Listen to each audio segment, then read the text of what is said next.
En fait, la notion freudienne de sublimation répond à une question. Chaque fois que j'aborde un concept, je cherche à savoir en quoi ce concept est nécessaire. Quand on commence à étudier, on étudie les concepts et on étudie, et on étudie, et on étudie. Après, il y a une deuxième étape, lorsqu'on est plus mûr dans la théorie, dans la réflexion, et on commence à se demander à quoi ça sert tel concept, c'est-à-dire la nécessité de l'objet, du concept. Eh bien, je pose la question à la sublimation. De quel problème la sublimation, de quel problème le concept de sublimation est-il la solution?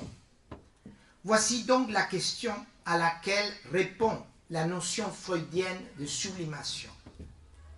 Imaginons qu'en ce moment, un journaliste est présent dans la salle.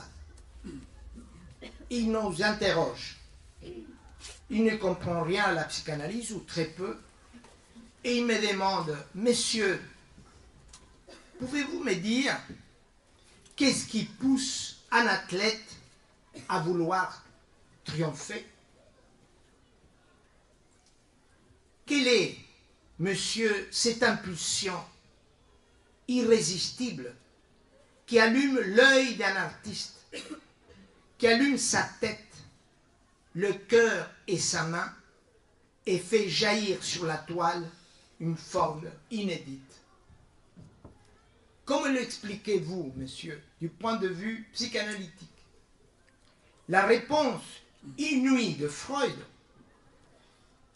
c'est que la force qui incite un athlète à se dépasser ou un artiste à innover, cette force est dans le corps ardent de ces êtres et se décharge non pas dans un acte sexuel ou agressif, mais indirectement dans un acte créateur. Tout est là. Pour la psychanalyse, l'élan créateur de l'homme prend sa source dans une excitation corporelle, dans une excitation du corps. Que cette excitation ait eu lieu durant l'enfance ou l'adolescence de l'artiste, ou plus tard dans sa vie adulte.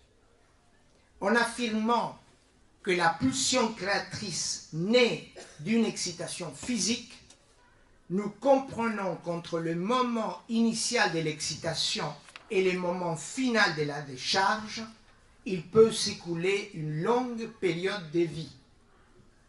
Ce n'est pas si simple de penser à ce phénomène du différé. Je peux avoir été excité enfant et ma pulsion ne s'est manifestée qu'à l'âge adulte. Dans ce cas, il s'agit de l'expression différée d'une pulsion infantile. C'est ainsi que j'avance.